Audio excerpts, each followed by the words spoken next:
ఈరోజు లంచ్ కోసం చింతాకు అండ్ పన్నీర్తో అయితే రైస్ చేస్తున్నాను. దీనికోసం నేను పన్నీర్ని చింతాకుని అయితే తీసుకున్నాను.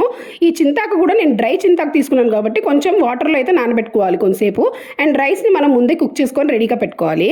అండ్ 2 రెమ్మలు వెల్లుల్లి అండ్ ఒక పచ్చిమిరపకాయని అయితే కట్ చేసుకొని పన్నీర్ని కూడా కట్ చేసుకొని పక్కన పెట్టుకోవాలి. ఒక చిన్న బాండి తీసుకొని దాంట్లో నెయ్యి వేసుకొని పన్నీర్ని అయితే రోస్ట్ చేసుకొని పక్కన పెట్టుకోవాలి. అండ్ ఇంకొక బాండీలో కొంచెము కోకోనట్ ఆయిల్ అయితే వేసుకున్నాను. అండ్ దాంట్లో మనం కట్ చేసి పెట్టుకున్న వెల్లుల్లి పచ్చిమిరపకాయ అండ్ కరివేపాకు వేసి మనం రోస్ట్ చేసి పెట్టుకున్న ఈ పన్నీర్ని కూడా యాడ్ చేసి అండ్ దాని తర్వాత మనం పెట్టుకున్న చింతాకుని కూడా యాడ్ చేసేసి ఉప్పు మిరియాల పొడి అయితే యాడ్ చేశాను. అండ్ మనం కుక్ చేసి పెట్టుకున్న రైస్ని అయితే యాడ్ చేసిన తర్వాత ఒకసారి కలిపేసుకొని లాస్ట్లో కొంచెం మసాలా కారం అయితే యాడ్ చేశాను. నార్మల్ కారం కాకుండా మసాలా కారం సపరేట్గా చేసుకుంటాం కదా, ఆ కారం అయితే యాడ్ చేసి ఒకసారి అయితే కలిపేశాను.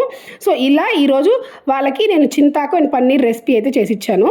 సో ఇది వాళ్ళ లంచ్ బాక్స్లో ప్యాక్ చేశాను అండ్ కొంచెం పెరుగన్నం అయితే ప్యాక్ చేశాను. మీకు నా వీడియోస్ నచ్చుతుంటే please like share and subscribe my channel. Thank you for watching.